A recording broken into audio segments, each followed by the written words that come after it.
21. Religion without dogma. Read to the Socratic Club on the 20th of May 1946 in answer to a paper by Professor H. H. Price on The Grounds of Modern Agnosticism, 20th of October 1944. This essay was published under the title A Christian Reply to Professor Price in the Phoenix Quarterly, Volume 1, Number 1, Autumn 1946, and was then reprinted under the current title in The Socratic Digest, Number 4, 1948. It now appears in Compelling Reason, 1998, together with a reply to an article by Miss G. E. M. Anscombe, a reply to Mr. C. S. Lewis's argument that naturalism is self-refuting. Lewis's argument is to be found in the original third chapter of his Miracles, 1947. In his paper on The Grounds of Modern Agnosticism, Professor Price maintains the following positions. 1. That the essence of religion is belief in God and immortality. 2. That in most actual religions the essence is found in connection with accretions of dogma and mythology which have been rendered incredible by the progress of science. 3. That it would be very desirable, if it were possible, to retain the essence purged of the accretions. But 4. That science has rendered the essence almost as hard to believe as the accretions. For the doctrine of immortality involves the dualistic view that man is a composite creature, a soul in a state of symbiosis with a physical organism. But insofar as science can successfully regard man monistically as a single organism whose psychological properties all arise from his physical, the soul becomes an indefensible hypothesis. In conclusion, Professor Price found our only hope in certain empirical evidence for the soul which appears to him satisfactory. In fact, in the findings of psychical research. My disagreement with Professor Price begins, I am afraid, at the threshold. I do not define the essence of religion as belief in God and immortality. Judaism in its earlier stages had no belief in immortality, and for a long time no belief which was religiously relevant. The shadow existence of the ghost in Sheol was one of which Jehovah took no account, and which took no account of Jehovah. In Sheol, all things are forgotten. The religion was centered on the ritual and ethical demands of Jehovah in the present life, and also, of course, on benefits expected from him. These benefits are often merely worldly benefits, grandchildren, and peace upon Israel. But a more specifically religious note is repeatedly struck. The Jew is athirst for the living God. Psalm 42, verse 2. He delights in his laws as in honey or treasure. Psalm 19, verse 10. He is conscious of himself in Jehovah's presence as unclean of lips and heart. Isaiah chapter 6, verse 5. The glory or splendor of the God is worshipped for its own sake. In Buddhism, on the other hand, we find that a doctrine of immortality is central, while there is nothing specifically religious.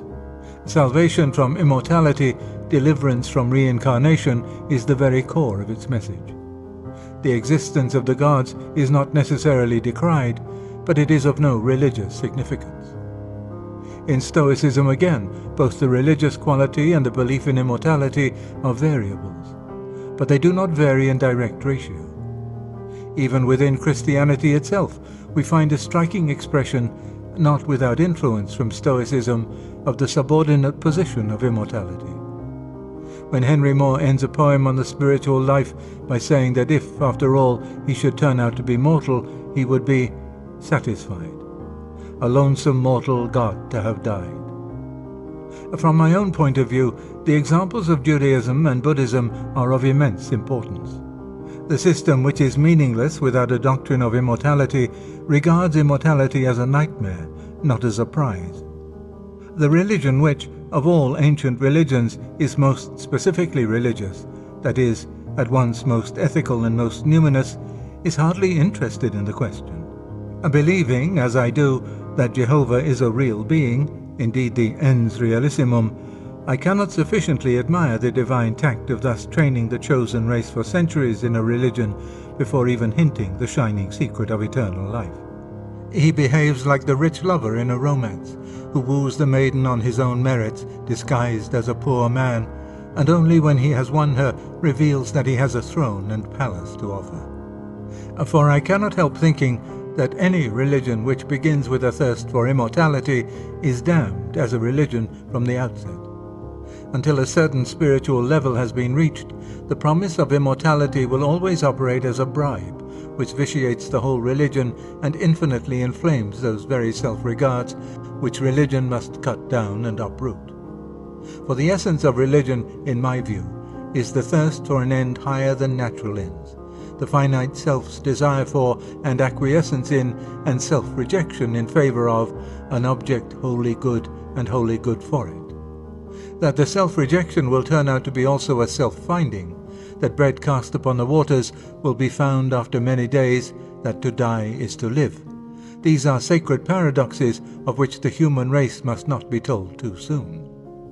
Differing from Professor Price about the essence of religion, I naturally cannot, in a sense, discuss whether the essence as he defines it coexists with accretions of dogma and mythology. But I freely admit that the essence as I define it always coexists with other things, and that some of these other things even I would call mythology. But my list of things mythological would not coincide with his, and our views of mythology itself probably differ. A great many different views on it have, of course, been held. Myths have been accepted as literally true, then as allegorically true by the Stoics, as confused history by Euhemerus, as priestly lies by the philosophers of the Enlightenment, as imitative agricultural ritual mistaken for propositions in the days of Fraser. If you start from a naturalistic philosophy, then something like the view of Euhemerus or the view of Fraser is likely to result. But I am not a naturalist. I believe that in the huge mass of mythology which has come down to us, a good many different sources are mixed. True history, allegory, ritual, the human delight in storytelling, etc. But among these sources I include the supernatural, both diabolical and divine. We need here concern ourselves only with the latter. If my religion is erroneous, then occurrences of similar motifs in pagan stories are, of course, instances of the same or a similar error. But if my religion is true, then these stories may well be a preparatio evangelica, divine hinting in poetic and ritual form at the same central truth which was later focused and, so to speak, historicized in the Incarnation. To me, who first approached Christianity from a delighted interest in and reverence for the best pagan imagination, who loved Balder before Christ and Plato before St. Augustine, the anthropological argument against Christianity has never been formidable. On the contrary, I could not believe Christianity if I were forced to say that there were 1,000 religions in the world, of which 999 were pure nonsense, and the 1,000th, fortunately, true. My conversion very largely depended on recognizing Christianity as the completion, the actualization, the entelechy of something that had never been wholly absent from the mind of man. And I still think that the agnostic argument from similarities between Christianity and paganism works only if you know the answer. If you start by knowing on other grounds that Christianity is false, then the pagan stories may be another nail in its coffin. Just as if you started by knowing that there were no such things as crocodiles, then the various stories about dragons might help to confirm your disbelief. But if the truth or falsehood of Christianity is the very question you are discussing, then the argument from anthropology is surely a petitio. There are, of course, many things in Christianity which I accept as fact and which Professor Price would regard as mythology. In a word, there are miracles. The contention is that science has proved that miracles cannot occur. According to Professor Price, a deity who intervened miraculously and suspended natural law could never be accepted by science. Whence he passes on to consider whether we cannot still believe in theism without miracles. I am afraid I have not understood why the miracles could never be accepted by one who accepted science. Professor Price bases his view on the nature of scientific method.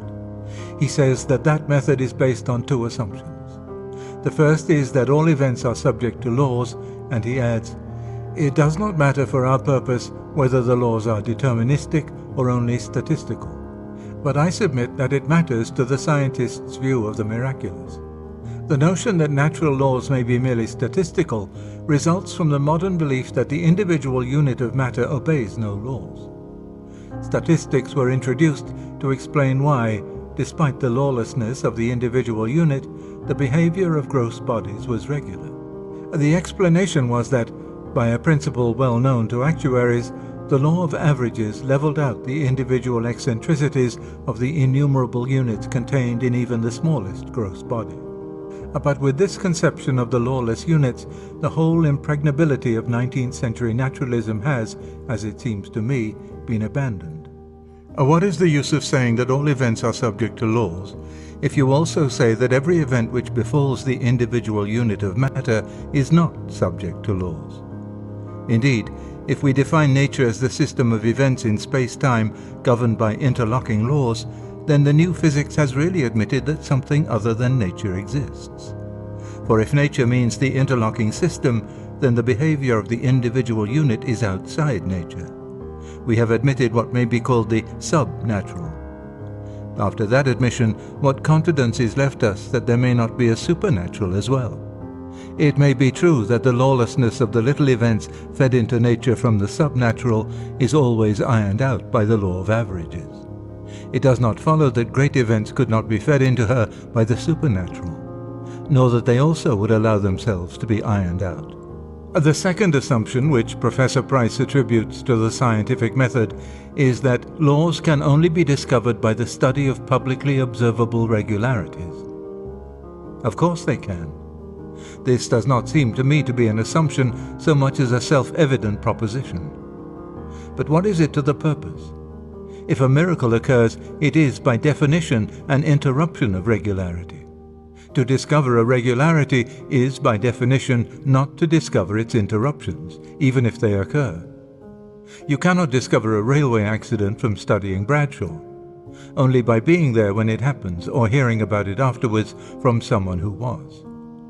You cannot discover extra half-holidays by studying a school timetable. You must wait till they are announced.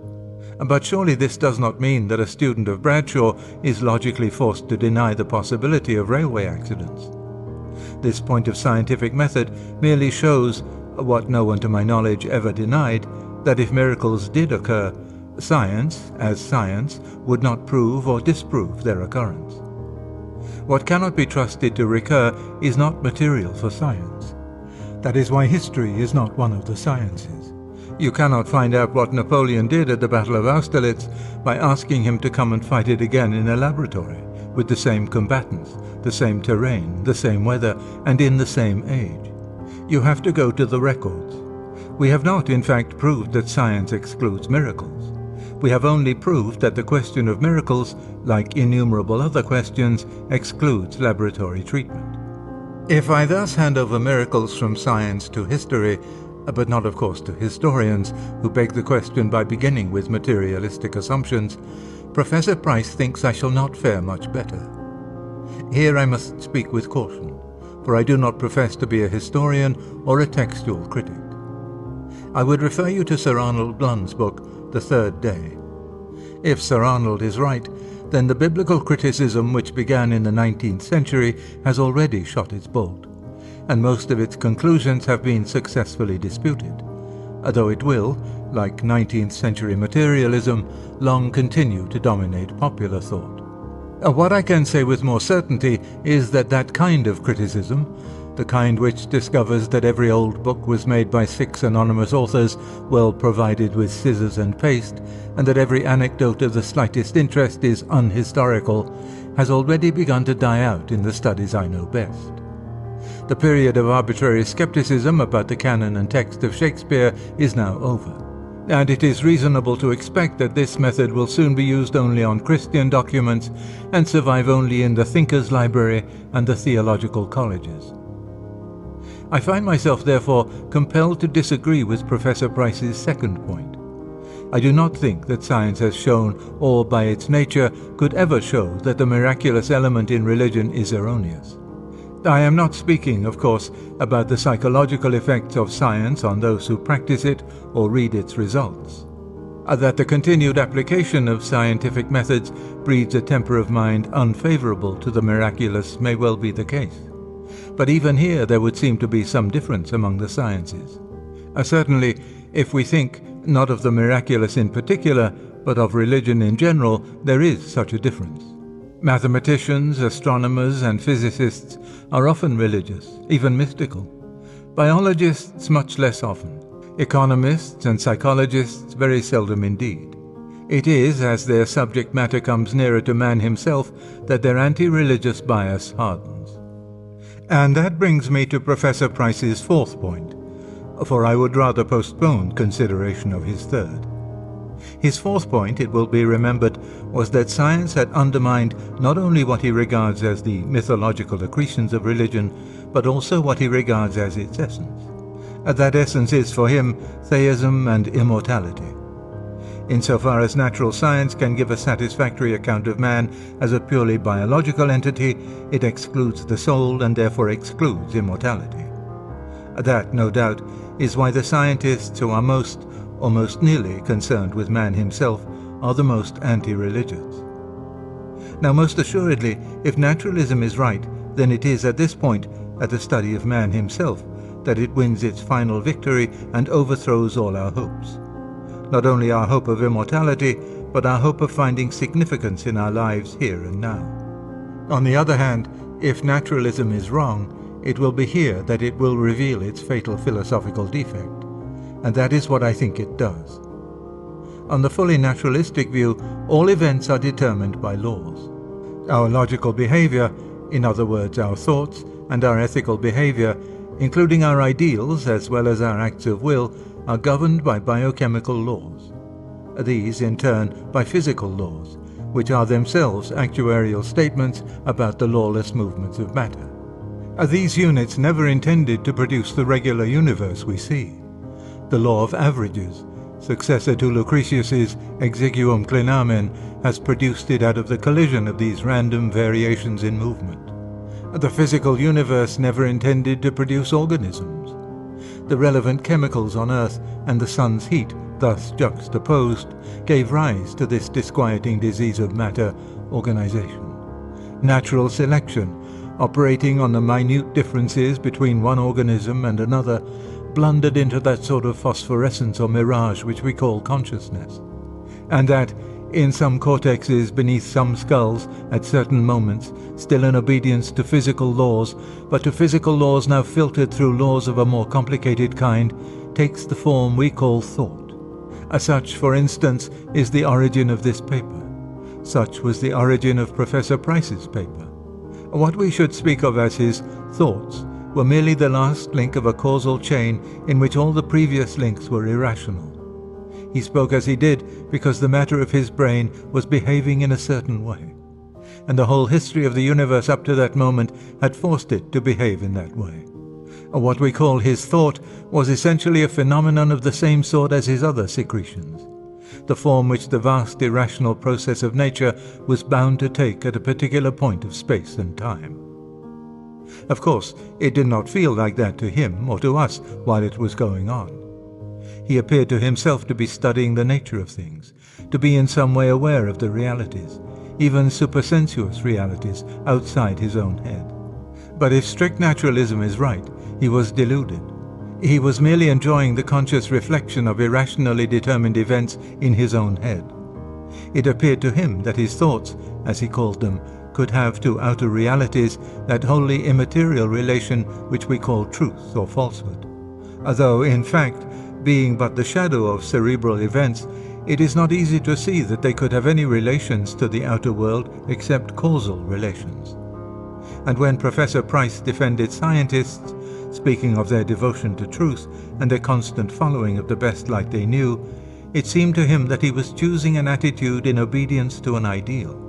He did not feel that he was merely suffering a reaction determined by ultimately amoral and irrational sources, and no more capable of rightness or wrongness than a hiccup or a sneeze. It would have been impossible for Professor Rice to have written, or us to have read, his paper with the slightest interest if he and we had consciously held the position of strict naturalism throughout. But we can go further. It would be impossible to accept naturalism itself if we really and consistently believed naturalism. For naturalism is a system of thought. But for naturalism, all thoughts are mere events with irrational causes. It is, to me at any rate, impossible to regard the thoughts which make up naturalism in that way and, at the same time, to regard them as a real insight into external reality. Bradley distinguished idea-event from idea-making, but naturalism seems to me committed to regarding ideas simply as events. For meaning is a relation of a wholly new kind, as remote, as mysterious, as opaque to empirical study as soul itself. Perhaps this may be even more simply put in another way. Every particular thought, whether it is a judgment of fact or a judgment of value, is always and by all men discounted the moment they believe that it can be explained without remainder as the result of irrational causes. Whenever you know what the other man is saying is wholly due to his complexes or to a bit of bone pressing on his brain, you cease to attach any importance to it. But if naturalism were true, then all thoughts whatever would be wholly the result of irrational causes. Therefore all thoughts would be equally worthless. Therefore naturalism is worthless. If it is true, then we can know no truths. It cuts its own throat. I remember once being shown a certain kind of knot, which was such that if you added one extra complication to make assurance doubly sure, you suddenly found that the whole thing had come undone in your hands, and you had only a bit of string. It is like that with naturalism. It goes on claiming territory after territory, first the inorganic, then the lower organisms, then man's body, then his emotions. But when it takes the final step and we attempt a naturalistic account of thought itself, suddenly the whole thing unravels. The last fatal step has invalidated all the preceding ones, for they were all reasoning, and reason itself has been discredited. We must, therefore, either give up thinking altogether, or else begin over again from the ground floor. There is no reason at this point to bring in either Christianity or spiritualism. We do not need them to refute naturalism. It refutes itself. Whatever else we may come to believe about the universe, at least we cannot believe naturalism. The validity of rational thought, accepted in an utterly non-naturalistic, transcendental, if you will, supernatural sense, is the necessary presupposition of all other theorizing. There is simply no sense in beginning with a view of the universe and trying to fit the claims of thought in at a later stage. By thinking at all, we have claimed that our thoughts are more than mere natural events. All other propositions must be fitted in as best they can round that primary claim. Holding that science has not refuted the miraculous element in religion, much less that naturalism, rigorously taken, can refute anything except itself, I do not, of course, share Professor Price's anxiety to find a religion which can do without what he calls the mythology. What he suggests is simple theism, rendered credible by a belief in immortality which, in its turn, is guaranteed by psychical research. Professor Price is not, of course, arguing that immortality would of itself prove theism. It would merely remove an obstacle to theism. The positive source of theism he finds in religious experience. At this point, it is very important to decide which of two questions we are asking. We may be asking, 1. Whether this purged minimal religion suggested by Professor Price is capable, as a historical, social, and psychological entity, of giving fresh heart to society, strengthening the moral will, and producing all those other benefits which, it is claimed, the old religions have sometimes produced. On the other hand, we may be asking, 2. Whether this minimal religion will be the true one, that is, whether it contains the only true propositions we can make about ultimate questions. The first question is not a religious question, but a sociological one. The religious mind as such, like the older sort of scientific mind as such, does not care a rap about socially useful propositions. Both are athirst for reality, for the utterly objective, for that which is what it is. The open mind of the scientist and the emptied and silenced mind of the mystic are both efforts to eliminate what is our own in order that the other may speak. And if, turning aside from the religious attitude, we speak for a moment as mere sociologists, we must admit that history does not encourage us to expect much invigorating power in a minimal religion. Attempts at such a minimal religion are not new, from Akhenaten and Julian the Apostate down to Lord Herbert of Cherbury and the late H.G. Wells. But where are the saints, the consolations, the ecstasies? The greatest of such attempts was that simplification of Jewish and Christian traditions which we call Islam, but it retained many elements which Professor Price would regard as mythical and barbaric, and its culture is by no means one of the richest or most progressive. Nor do I see how such a religion, if it became a vital force, would long be preserved in its freedom from dogma. Is its God to be conceived pantheistically, or after the Jewish, Platonic, Christian fashion? If we are to remain the minimal religion in all its purity, I suppose the right answer would be, we don't know, and we must be content not to know. But that is the end of the minimal religion as a practical affair, for the question is of pressing practical importance. If the God of Professor Price's religion is an impersonal spirituality diffused through the whole universe, equally present and present in the same mode at all points of space and time, then he, or it, will certainly be conceived as being beyond good and evil, expressed equally in the brothel or the torture chamber, and in the model factory or the university common room. If, on the other hand, he is a personal being standing outside his creation, commanding this and prohibiting that, quite different consequences follow. The choice between these two views affects the choice between courses of action at every moment, both in private and public life. Nor is this the only such question that arises. Does the minimal religion know whether its God stands in the same relation to all men, or is he related to some as he is not related to others? To be true to its undogmatic character, it must again say, don't ask. But if that is the reply, then the minimal religion cannot exclude the Christian view that he was present in a special way in Jesus, nor the Nazi view that he is present in a special way in the German race, nor the Hindu view that he is specially present in the Brahmin, nor the Central African view that he is specially present in the thigh bone of a dead English Tommy. All these difficulties are concealed from us as long as the minimal religion exists only on paper.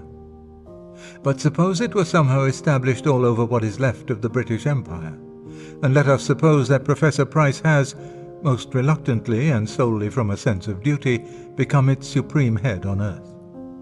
I predict that one of two things must happen. 1. In the first month of his reign, he will find himself uttering his first dogmatic definition. He will find himself saying, for example, no, God is not an amoral force diffused through the whole universe, to whom suttee and temple prostitution are no more and no less acceptable than building hospitals and teaching children.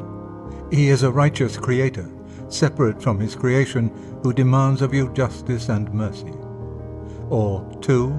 Professor Price will not reply. In the second case, is it not clear what will happen?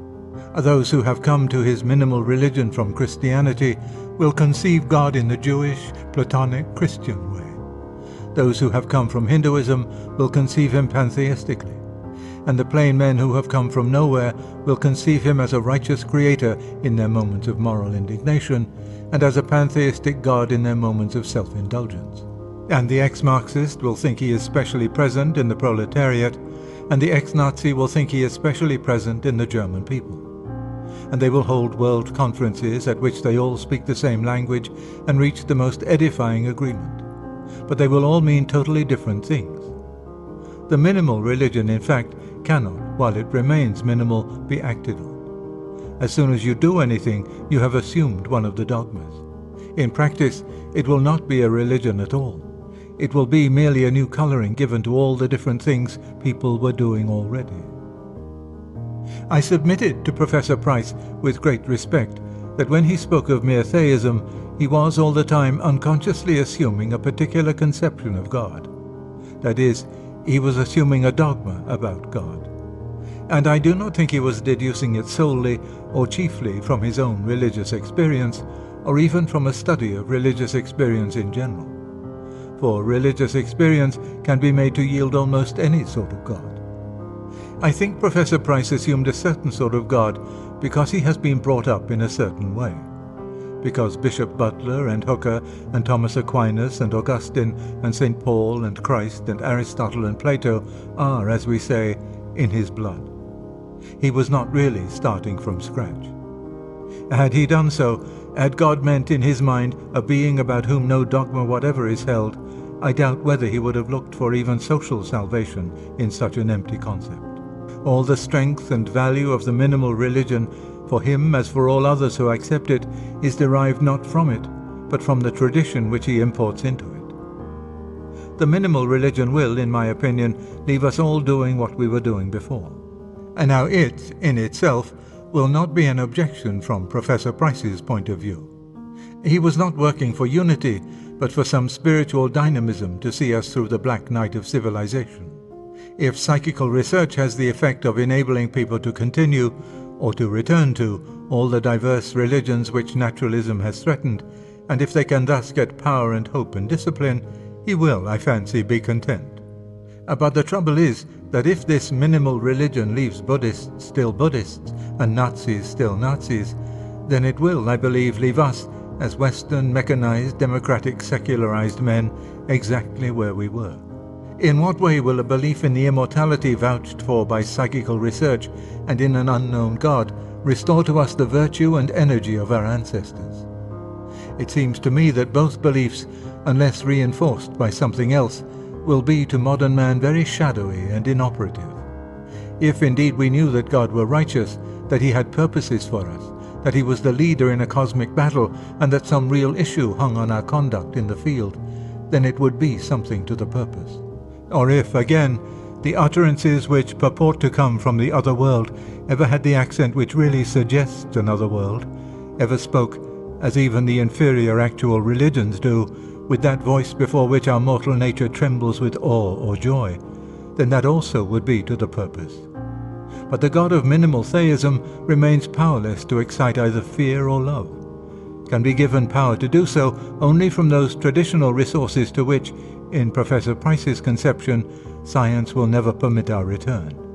As for the utterances of the mediums, I do not wish to be offensive, but will even the most convinced spiritualist claim that one sentence from that source has ever taken its place among the golden sayings of mankind, has ever approached, much less equaled, in power to elevate, strengthen, or correct even the second rank of such sayings?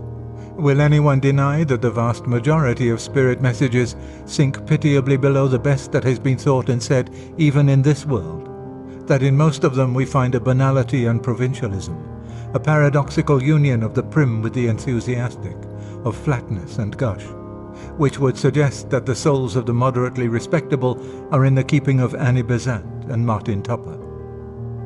I am not arguing from the vulgarity of the messages that their claim to come from the dead is false. If I did, the spiritualist would reply that this quality is due to imperfections in the medium of communication. Let it be so. We are not here discussing the truth of spiritualism, but its power to become the starting point of a religion. And for that purpose, I submit that the poverty of its contents disqualifies it. A minimal religion compounded of spirit messages and bare theism has no power to touch any of the deepest chords in our nature, or to evoke any response which will raise us even to a higher secular level, let alone to the spiritual life. The God of whom no dogmas are believed is a mere shadow. He will not produce that fear of the Lord in which wisdom begins, and, therefore, will not produce that love in which it is consummated. The immortality which the messages suggest can produce in mediocre spirits only a vague comfort for our unredeemedly personal hankerings, a shadowy sequel to the story of this world in which all comes right, but right in how pitiable a sense, while the more spiritual will feel that it has added a new horror to death, the horror of mere endless succession, of indefinite imprisonment in that which binds us all, das Gemeine. There is, in this minimal religion, nothing that can convince, convert, or, in the higher sense, console. Nothing, therefore, which can restore vitality to our civilization. It is not costly enough. It can never be a controller, or even a rival to our natural sloth and greed. A flag, a song, An old school tie is stronger than it. Much more the pagan religions. Rather than pin my hopes on it, I would almost listen again to the drumbeat in my blood, for the blood is at least in some sense the life, and join in the song of the Maenads. Happy they whom the demons have befriended, who have entered the divine orgies, making holy their life days, till the dance throbs in their heartbeats while they romp with Dionysus on the mountains. Yes, almost. Almost I'd sooner be a pagan suckled in a creed outworn. Almost, but not, of course, quite. If one is forced to such an alternative, it is perhaps better to starve in a wholly secularized and meaningless universe than to recall the obscenities and cruelties of paganism. They attract because they are a distortion of the truth, and therefore retain some of its flavor. But with this remark, I have passed into our second question. I shall not be expected at the end of this paper to begin an apologetic for the truth of Christianity. I will only say something which, in one form or another, I have said perhaps too often already. If there is no God, then we have no interest in the minimal religion or any other. We will not make a lie even to save civilization. But if there is, then it is so probable as to be almost axiomatic that the initiative lies wholly on his side. If he can be known, it will be by self-revelation on his part, not by speculation on ours. We, therefore, look for him where it is claimed that he has revealed himself by miracle, by inspired teachers, by enjoined ritual. The traditions conflict, yet the longer and more sympathetically we study them, the more we become aware of a common element in many of them. The theme of sacrifice, of mystical communion through the shed blood, of death and rebirth, of redemption, is too clear to escape notice. We are fully entitled to use moral and intellectual criticism. What we are not, in my opinion, entitled to do is simply to abstract the ethical element and set that up as a religion on its own. Rather, in that tradition which is at once more completely ethical and most transcends mere ethics, in which the old themes of the sacrifice and rebirth recur in a form which transcends, though there it no longer revolts our conscience and our reason, we may still most reasonably believe that we have the consummation of all religion, the fullest message from the Holy Other, the living Creator who, if he is at all, must be the God not only of the philosophers, but of mystics and savages, not only of the head and heart, but also of the primitive emotions and the spiritual heights beyond all emotion. We may still reasonably attach ourselves to the Church, to the only concrete organization which has preserved down to this present time the core of all the messages, pagan and perhaps pre-pagan, that have ever come from beyond the world, and begin to practice the only religion which rests not upon some selection of certain supposedly higher elements in our nature, but on the shattering and rebuilding, the death and rebirth of that nature in every part, neither Greek nor Jew nor barbarian, but a new creation. A note: the debate between Lewis and Professor Price did not end here.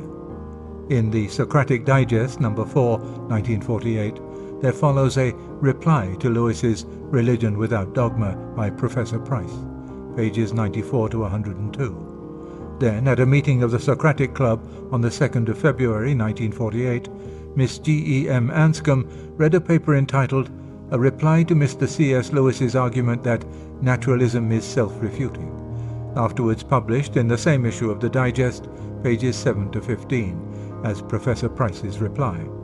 Miss Anscombe criticized the argument found on pages 91 to 94 of the paper printed above, as well as Chapter 3, The Self-Contradiction of the Naturalist, of Lewis's book Miracles, London 1947. The two short pieces that follow are A.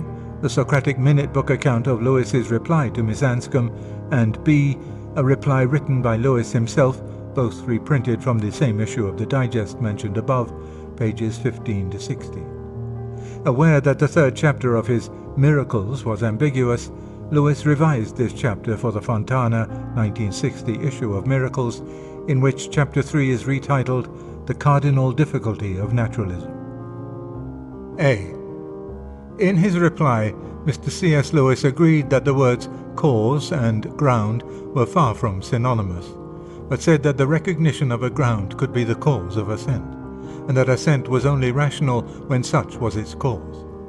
He denied that such words as recognition and perception could be properly used of a mental act among whose causes the thing perceived or recognized was not one. Miss Anscombe said that Mr. Lewis had misunderstood her, and thus the first part of the discussion was confined to the two speakers who attempted to clarify their positions and their differences. Miss Anscombe said that Mr. Lewis was still not distinguishing between having reasons and having reasoned in the causal sense.